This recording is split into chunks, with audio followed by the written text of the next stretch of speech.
بسم الله الرحمن الرحيم. الزمالك في خطر مع جروس. بداية غير موفقة لجروس مع الزمالك. ماتشين اللي اتلعبوا حتى الآن مع جروس، مباراة سيراميكا ومباراة طلائع الجيش. طبعا ما نقدرش نحاسب جروس عشان لسه راجل جاي جديد للفريق، مش عارف اللعيبة، مش عارف قدرات اللعيبة. لكن واضح ان في هزة لنادي الزمالك بعد رحيل جوميز. والهزة دي طبيعية، يعني الهزة في الأداء وفي شكل الفريق، في دروب في الفترة الحالية، وده طبيعي جدا. ان جوميز كان بصراحة مدرب مميز قوي، وكان موجود مع الزمالك وبيأدي بشكل كويس قوي، وكان حافظ قدرات اللعيبة وبيوظفهم بشكل كويس، وقادر يخلي كمان دفاعات نادي الزمالك كانت قوية جدا. يعني الزمالك كان فرقة بتدافع كويس قوي وبتهاجم كويس قوي مع جوميز. فبعد رحيل جوميز ومدرب جديد زي جروس موجود دلوقتي، يعني لازم هيبقى فيه دروب شويه في اداء الفرقه وفي النتائج.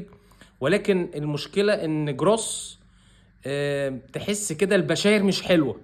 وان انا حاسس ان جروس حتى في المستقبل مش هيقدم كرة حلوه مع نادي الزمالك. ان جروس زي ما قلت لكم قبل كده كبير في السن، ومش عارف اللعيبه ومش عارف قدرات اللعيبه. يعني مثلا مش هتكلم، خلاص احنا اتكلمنا على ماتش سيراميكا، نتكلم على ماتش الزمالك وطلائع الجيش. لا، الزمالك كان عنده مشاكل كتير جدا في ماتش طلائع الجيش. اولا التشكيل من بدايه الماتش برضو اصر جروس انه يبدا بكونراد مشلاك. كونراد مشلاك لعيب اجنبي، وحتى الان ما عملش اي مردود ايجابي مع نادي الزمالك. انتوا عارفين دايما اللعيب الاجنبي لازم يبقى افضل من اللعيبه المصريين. لكن حتى الان كونراد مشلاك ما قدمش اي اداء جيد مع نادي الزمالك. جروس بدأ بيه المباراه وقعد مصطفى شلبي. طبعا المباراه دي افتقد فيها نادي الزمالك نبيل عماد دونجا، فحط محمد شحاته وحط عبد الله السعيد جنب محمد شحاته، وحط حسام اشرف كمهاجم رقم 9.5 كده تحت ناصر منسي. دي طريقه جديده شويه على نادي الزمالك. والزمالك افتقد الخطوره على مرمى طلائع الجيش، رغم ان طلائع الجيش تقدم بهدف حلو قوي لجودوين شيكا.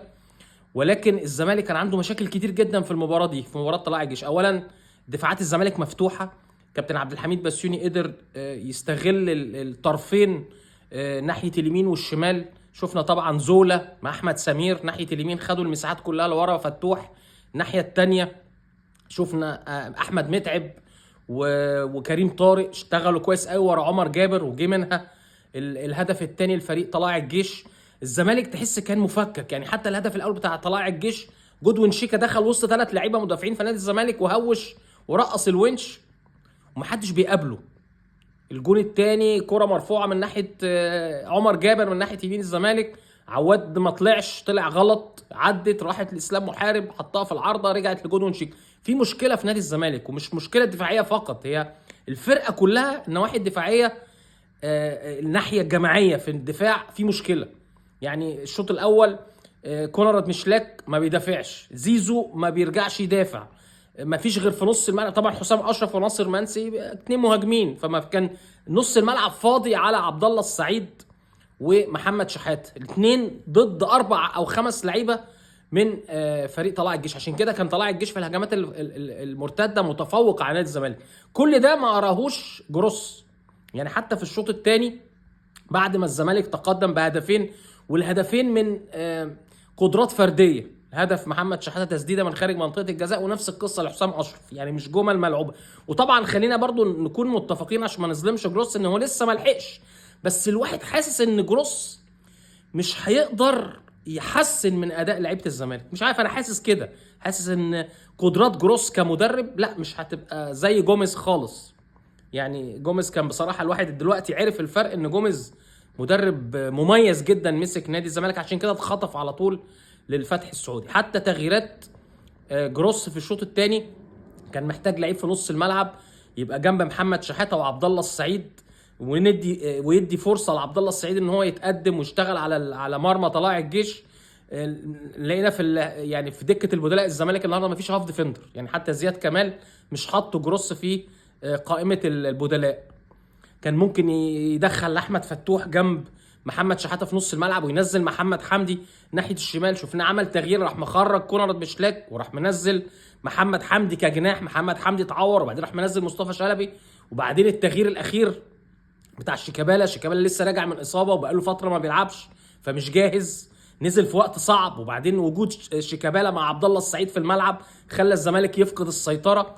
يعني كلها حاجات تحس ان جروس لا مش قادر.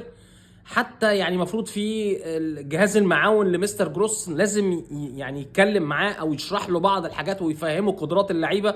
تحس حتى الان ان جروس تايه ومش قادر يتعامل مع اللعيبه او مش قادر يتعرف على قدرات اللعيبه. رغم ان انا دايما بقول ان هي لسه فتره قصيره، لكن في مشكله وانا قلقان على الزمالك الفتره اللي جايه ان ممكن يحصل دروب كبير وان جروس ما يقدرش يلم فريق نادي الزمالك او يشوف المشاكل الفنيه في فريق نادي الزمالك وقدرات اللعيبه. فتحس النهارده الدنيا كده منعكشه في اداره المباراه، التغييرات والتشكيل واداره الماتش والكاتشنه. لا يعني لغايه دلوقتي جروس بعيد تماما وانا قلقان على الزمالك الفتره الجايه، فربنا يستر. لكن النهارده فريق طلائع الجيش برضو لازم اديله حقه وعمل جيم كويس جدا. كابتن عبد الحميد بسيوني عرف يلاعب نادي الزمالك كويس ودرس نادي الزمالك كويس، قدر يسجل هدفين ووصل لمرمى نادي الزمالك اكتر من مره.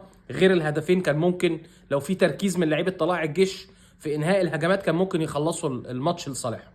الزمالك ما عندوش فرص في الشوط الثاني غير كره محمد حمدي اللي طلعها محمد شعبان حارس المرمى. وبصراحه الزمالك ليه ضربه جزاء 100% الكره بتاعت محمد شعبان واصطدامه بمحمد حمدي، ضربه جزاء يعني 100% لصالح الزمالك، رغم ان محمد شعبان وصل للكوره ولكن التكمله بتاعت محمد شعبان بعد كده دخل بركبته بتهور في صدر محمد حمدي، فكانت تستحق ضربه جزاء لصالح نادي الزمالك. هارد لك للزمالك، لكن الواحد قلقان على الزمالك الفتره اللي جايه مع جروس، وحاسس ان الامور حتى الان وقدام كمان ربنا يستر على نادي الزمالك خلال الفتره الجايه. رغم ان الزمالك متصدر الدوري ولكن عمال يفقد نقاط، فقد من سيراميكا نقطتين، فقد النهارده من طلائع الجيش نقطتين، والاداء مش افضل حاجه في نادي الزمالك.